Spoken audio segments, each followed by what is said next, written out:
I try to be careful, precise with my language, the words I use, because I want to make sure when people hear what I'm saying, they genuinely understand the ideas behind what I'm saying. Now, many on the left will take things I say out of context, probably on purpose, because they don't want people to actually hear what I have to say. I saw a meme. Somebody was talking about how they had been sending videos to their friends who were leftists or liberals, who finally said, hey, wait a minute, I watched this one video and I now understand. I believe that many on the left, this is a fact here. Many on the left watch mainstream news and don't watch independent, alternative, or conservative news. There was one poll that I like to cite over and over again that shows liberals and leftists get their information from 90% mainstream sources, about 10% conservative sources. Moderates are about 65% liberal sources and about 35% conservative. Conservatives get their news from about 65% conservative sources and around 35%. What does that mean? Conservatives typically know what liberals are thinking and why. Not always, but typically. And liberals don't understand what conservatives are thinking. This works out really well for Democrats and the tribal left. So long as you keep the information suppressed, you can maintain your tribal authority, power, and political power, which it's no surprise why they're in favor of censorship. So I try to keep my language precise. And I think that's one of the reasons why they will pull my quotes out of context or mash them together or strip cultural context out of what was being said. For instance, one of their big attacks right now is the 49 state landslide thing. Well, because in the past, there were certain moments that made it seem like Trump was doing really well. For instance, Trump's highest aggregate approval rating took place during the COVID pandemic when he was giving speeches and the governors were praising him. And then we saw mass rioting. Based on certain hypothetical situations, speculation ensues. Basically, I would say, wow, if Trump does these things, he might see a 49 state landslide.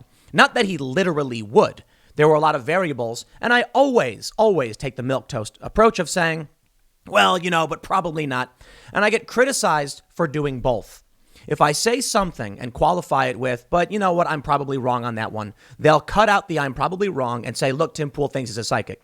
If I say I'm probably wrong or I could be totally wrong about this, then people will say, pick a position and stick to it. Now, the reality is I don't have all the answers. I'll give you some ideas and I try to be precise. If there's something I know to be true or factual, I will make sure I word it properly. Which brings me, ladies and gentlemen, to this segment that, might not be the most important news in terms of global affairs, but I thought I absolutely had to do a segment about. The Poynter Institute, which you see on the screen, essentially decides who gets to fact check on Facebook.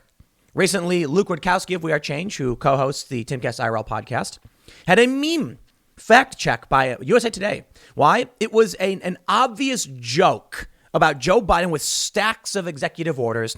And they said misleading information and put a block in front of it. It was a joke. Twitter recently censored a meme. It was an image, a cartoon image of Donald Trump, and it says, "You stole my heart like a 2020 election." It was a joke. It wasn't actually asserting the election was stolen. It was mocking the idea. Twitter blocked it. Now, that block isn't from the Poynter Institute or anything like that, but it just shows you institutional suppression of information. Well, it's wrong, and I've got the hard proof, and boy, are y'all going to love this. The Poynter Institute writes this: Twitter's crowdsourced fact-checking experiment reveals problems. A Poynter analysis found that less of half Birdwatch users include sources, and many fact-checking notes contain partisan rhetoric. Just like what you do. Oh, I love it. My friends, I give you a story about my own tweet. I made a tweet. It was being snarky, and it was referencing Time Magazine's Shadow Cabal article. Poynter is furious. Why? Well, let me start over. For those that aren't familiar with Birdwatch, Twitter launched a pilot program which brought a small number of people into this program that gives them the ability to fact check. These people are chosen at random. Someone will tweet, and then Birdwatch users can say, this is true, this is false, this is misleading, here's why. It seems to be working. It's actually, I'm fairly impressed. Well, in my tweet, I essentially referencing the Time magazine said they said they fortified the election. Twitter froze that tweet, and the Birdwatch users overwhelmingly rated my tweet not misleading, and then provided citation to Time magazine. Poynter is furious. The fact-checking worked. So they wrote a whole article about it, not liking what I wrote, and they used manipulation techniques. This, my friends, may be the most revealing power play we can see from what Facebook and the fake news does. So, my friends, if you agree with me, and I will keep this as reasonable as possible, share this video with your friends to explain to them the faults of fake news and how the system is built to lie to them. And I'll explain. Let me bring you now to the Poynter article. They say, on February 5th, Twitter flagged a post from controversial YouTuber Tim Pool that said the 2020 U.S. presidential election was rigged. The platform noted that the claim was disputed and turned off engagement due to a risk of violence. First of all, am I really controversial? I don't think so. I seriously, I don't think there is a circumstance where you could argue that I'm controversial. I'm not newsworthy. Nobody writes stories about me. Sometimes people complain that I'm dumb, and the left likes to post things out of context, but I've not been featured in any major articles over anything that I've said that has been over the top or controversial, save for this, where they just assert it. Calling me controversial is poisoning the well. The goal is, once you start reading this, they want you to hold a negative view of me as if I've done something wrong. Sorry, man. There's a reason why people call me a milquetoast fence sitter. Now, they say, my tweet said the election was rigged. This is only technically true in that I jokingly said it was and then immediately said it wasn't. So you could argue that the words do appear, but I did not say it. You see, it was a post from me that said. Why? Because I did not say the election was rigged. The post itself says the election was not rigged. You see, this is where it gets interesting. Let me show you the actual post. I tweeted this. I don't think this even matters at this point. Time magazine just came out, said that a cabal of elites rigged the election. I'm sorry. They said they didn't rig the election. They fortified it by changing the rules and laws, as well as manipulating the flow of information. That tweet is 100% factually true, albeit snarky, to say the least. Time magazine did come out and say a cabal of elites fortified the election. I said rigged because I was being snarky on purpose. That's why I then said, no, I'm sorry, they didn't say they rigged it. That's the joke. So they can technically say the post said it was rigged, but the post literally says it wasn't rigged following this. More importantly, I think if you read the Time magazine article, you'll get the idea. The secret history of the shadow campaign that saved the 2020 election. Let me just do a search for words to show you. They say there was a conspiracy unfolding behind the scenes, one that both curtailed the protests and coordinated the resistance from CEOs. They say this started in a fall of 2019, which means whatever they were doing was hurting Bernie Sanders, I'd imagine, as well. Fine. Call it whatever you want. More importantly, they use the word. Let me just read the paragraph for you. Time magazine said, that's why the participants want the secret history of the 2020 election told, even though it sounds like a paranoid fever dream. A well-funded cabal of powerful people ranging across industries and ideologies working together behind the scenes to influence perceptions, change rules and laws, steer media coverage, and control the flow of information. They were not rigging the election, they were fortifying it. And they believe the public needs to understand the system's fragility in order to ensure that democracy in America endures. That's why I said they didn't rig it, they fortified it. But what is the definition of rigging? It's actually simple. To change the rules or a system in order to benefit or in order to ensure a particular outcome. Depending on what you like or don't like politically, you will look at this as it was being rigged or it wasn't, which is why I didn't make a definitive statement in my tweet. I said they weren't rigging it. They were fortifying it, showing what they said, being snarky. And I said, Time magazine said. Now, let's read this Poynter article. They say, on Birdwatch, the social media's platform experimented in crowdsourced fact-checking. Users overwhelmingly said the tweet was not misleading, according to a February 14th analysis of Twitter data. And most Birdwatch users indicated in the tool that they found these notes that supported debunked claims helpful and informative. Let's stop right here. I tweeted, Birdwatch users who are random people I don't know. Let me show you what they said. Not misleading. The tweet's author is simply relaying the content of a published Time magazine article. His summary is essentially an accurate portrayal of their article. Next one, currently rated helpful. Not misleading. According to the officiating source of Time, there was a well-organized group of secret participants in a shadow organization that sounds like a cabal that worked together to sway the election in favor of Joe Biden. The next one, his context is proved by the Time article. Look at this. Not misleading, not misleading. Not misleading, not misleading, not misleading, not misleading, not misleading, not misleading. There's one. Misinformed or potentially misleading, saying, Poole is referencing a February 4th Time article, the secret history of the shadow campaign that saved the 2020 election. Some readers may classify tactics as campaign strategy. Others may argue it is election rigging until a legal precedent is set. Topic is open to debate. And I respect that one as well. So let me break this down for you. The Poynter Institute, which is basically who determines what Facebook, who on Facebook can fact check. Check this out. Facebook.com. How does Facebook select its fact-checking partners?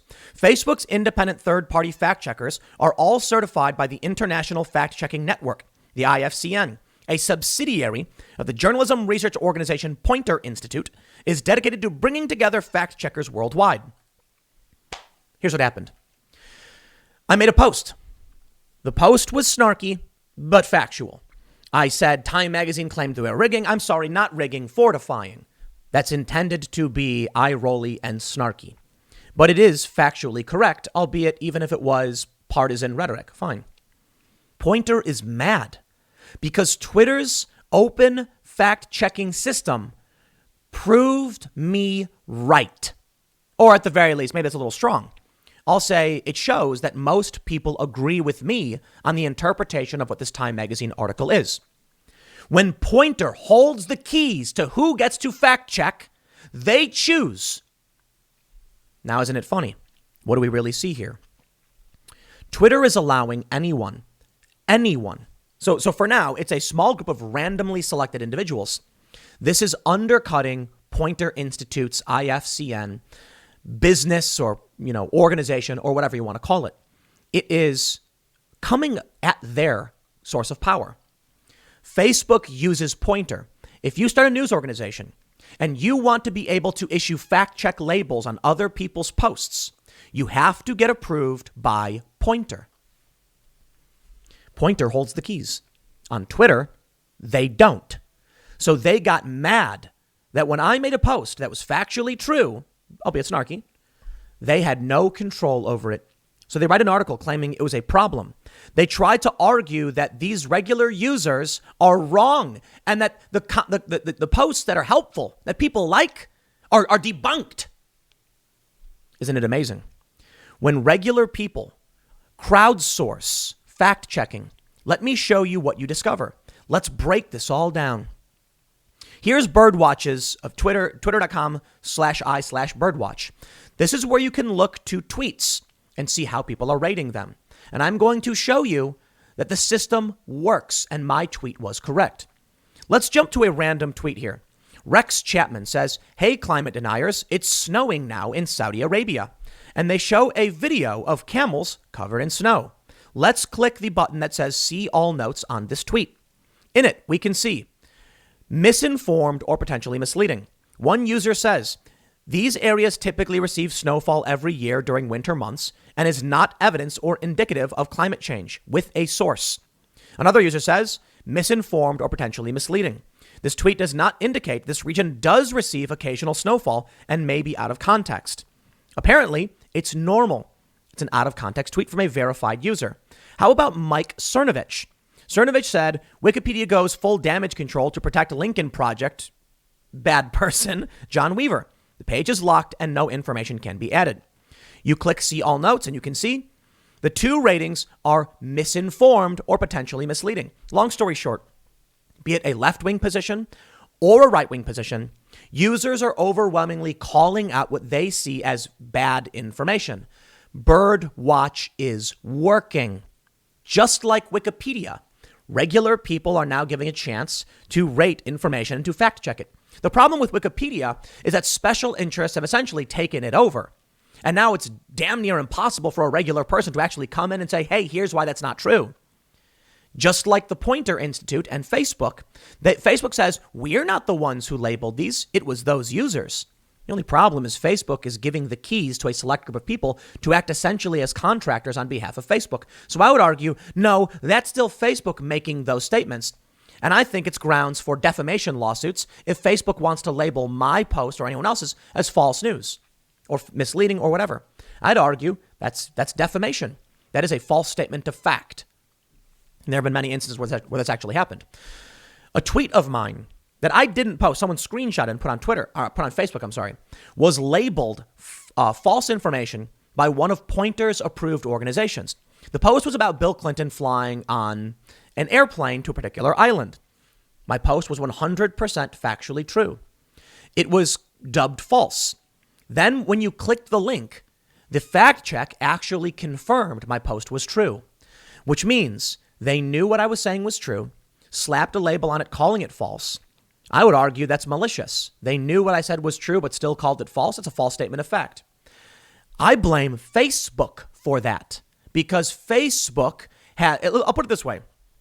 If the New York Times as a company has contractors who write articles and those articles are approved and posted, New York Times can't say, whoa, that's not a New York Times employee. That was just a contractor we approved. If Facebook says, here's the 5-10 organizations that we are giving access to post on our platform, it's on the behest of Facebook. You take a look at Birdwatch and you can see, pull up most tweets and here, let's take a look at this one. Lauren Boebert says, come and take it, Bill. And it's a picture of a steak because Bill Gates said that we should eat synthetic meat. See all notes. There's a note, misinformed or potentially misleading. It says, Bill Gates said in an interview with Kara Swisher that wealthy nations to use more plant-based foods like Impossible Burgers, even though he still eats some meat and some synthetic plant-based meats.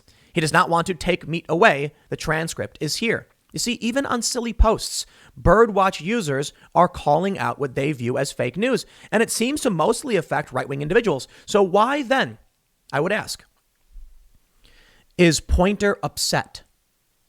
Because the one time they want the control of the narrative, they lost it. I mean, they basically maintain, look at this. All of the Birdwatch stuff is overwhelmingly right-wing. Robert J. O'Neill says, Barbara Boxer had a Chinese spy as a driver for 20 years. See all notes. Misinformed or potentially misleading. Senator Boxer registered as a Chinese foreign agent, so the Biden campaign returned her donation. Senator Feinstein's driver was a Chinese spy. You see how this works? It's amazing. When regular people are actually given the keys and have the ability to fact check, you tend to get the correct approach. Wikipedia used to be this way. It really did. Not so much anymore. And I think there's obvious reasons. In the early days of Wikipedia, anybody on Wikipedia would edit and try and add, through good faith, correct information. When special interests realized their reputation could be damaged through Wikipedia, and Wikipedia argued these are publicly available sources, so you can't sue us, they needed control. Thus, digital firms emerged with the explicit intent of manipulating information on Wikipedia. We see it very heavily with politicians, both left and right. If you try and say something negative, all of a sudden this prominent Wikipedia editor will come in and argue why it's actually okay. A really good example is on Wikipedia, if you try and say something like Mike Cernovich. Mike Cernovich has once claimed he supported universal health care. They'll argue one statement from Mike Cernovich is not important to a biography, and just because he said we need universal health care doesn't mean he actually supports. We should not include this. And you'll get a bunch of these special interest and left-biased Wikipedians or whatever. They'll say, yeah, it must be removed. But then one day Mike Cernovich will say something like, we need deregulation in big business, and then boom, it'll appear right there. Mike Cernovich says deregulate business. If it is a right-wing position or an embarrassing statement or something negative, they'll argue the statement is warranted as fact, as a principal part of the person's biography. But for instance, if I say that I was a very staunch supporter of Bernie Sanders in 2016, they'll argue it's not relevant. Now, this one was actually interesting. It ended up in an article in which they actually said, well, look, it's in the article, so we have to include Tim Pool as a Bernie Sanders supporter in 2016, and then he voted for Donald Trump. There are a lot of people that did that, about 9 million. It's not unusual. Well, I mean, it's not completely typical of everybody, but this group of people exists. And there are a lot of left-wing individuals or moderate leftists who registered as Republicans, I did not, or who voted for Donald Trump. They fight over whether or not you can get in statements, personal statements, or whether or not Tim Pool is a good source. For instance, for years, they claimed that I invented a Zeppelin. I love talking about this because it was seriously like 7 years where Wikipedia said I invented a Zeppelin, and I kept screaming, no, I didn't. What? What makes anybody think I invented a Zeppelin? That's insane. I did not. It all stems from some fake article from, I think it was The Guardian, where I talked about a potential idea for you could put a Zeppelin on a roof and control it. You could be in New York and control it in LA. I never said I invented the damn thing. I said we're working on drone technology. We have drones that can fly and do live streams. It would be amazing if we got to the point where we actually had some kind of Zeppelin, because it's lower power and can fly for a longer amount of time, that you could like put on a roof and then remote control using cellular networks or the internet. This happens all the time. The media lies. They lie. I bring you now to proof. A good example of how the media manipulates and why these fact-checking organizations are so scared and offended. From the Washington Post, eroding trust, spreading fear. The historical ties between pandemics and extremism. The opening paragraph. Adam Krigler used to feed his YouTube following a politics-free diet of chatter about aliens, movies, skateboarding, and video games. Then came the pandemic. Now he devotes much of his talk show to his assertion that mask mandates are an assault on personal freedom and that Democrats somehow stole the 2020 election from Donald Trump. Result, a much bigger audience. If you are a fan of the Timcast IRL podcast, you would know that Adam Krigler was co-host for quite some time. You would also know that we always talked about politics. Politics just became more prominent because politics became pop culture. That's really it. The real story is that Timcast IRL was supposed to be a vlog. It was supposed to be a vlog where I would go on the ground and interview regular people and do essentially long-form podcasting from regular Americans, kind of like Crowder's, Change My Mind. Crowder used to do something called Real Conversations. I think that became Change My Mind. My idea was we could just, set up a table and say regular people come talk. Sargon, aka Carl Benjamin, did something similar. But then the pandemic hit. And so these regular issues that we wanted to talk about, cultural politics and politics, became confined to the home. Adam Krigler did not used to feed his YouTube following a politics-free diet. The second video that he produced for his channel, Adamcast IRL, is about Trump. So why did the Washington Post write this? It's absolutely fake news. They've created a narrative that Adam was just an alien, and fun culture podcaster. And then the pandemic hit, and now he's got a bigger audience by claiming, Donald Trump and all that stuff. When in reality, he joined me, a guy who's been political for a decade, who was literally at Occupy Wall Street, to talk about cultural politics and politics. No, don't get me wrong. We did talk about UFOs and aliens, and we still mostly do. The main issue with Timcast IRL is that politics became pop culture. Everyone agrees. Movies aren't coming out anymore. They suspended a bunch of movies. The theaters were closed. And so mainstream establishment cultural news was all about Trump. And now we're starting to get back into cultural issues. Hence, the other day we talked about food shortages. We talked about Texas and the power grid. We didn't talk necessarily about Democrats or Republicans or Donald Trump. We didn't necessarily talk about the pandemic. We are slowly getting back into cultural issues now that the election year is over. What we have from this is the Washington Post making up a narrative. They made up a narrative because it sells. Now what will happen is, in the future, when Wikipedia seeks to reference Adam Krigler, they will write this fake news that was not fact-checked. And in fact, it is an absolute false statement of fact. Now, I reached out to this journalist and he said, I'm just relaying what Adam told me. So you didn't fact-check what the guy said? There it is. This is the nature of information in today's day and age. I put out a tweet about the shadow cabal or whatever. And Regular people saw that and said, yeah, that's what Time magazine said. Poynter is furious because they're supposed to be the gatekeepers of information. And on Twitter, they're not. Well, good for Twitter in that capacity. I got a lot to complain about with Twitter. Over at the Washington Post, you can see how this information will filter now to places like Wikipedia and trick you into believing fake news. If you don't believe me, just go to Adam Krigler's YouTube channel, go to his video section, and search by oldest. And what will you see? Tesla, some music, boom, politics. In fact, Adam still talks about NASA and space. He always has. But he talks about politics as well. In fact, the funny thing is, they say, then came the pandemic, they say. Adam Krigler's YouTube channel started, 6 months after the lockdown went into effect? What do you mean, then came the pandemic? Adam Krigler didn't have a YouTube following until he started his YouTube channel. Then came the pandemic?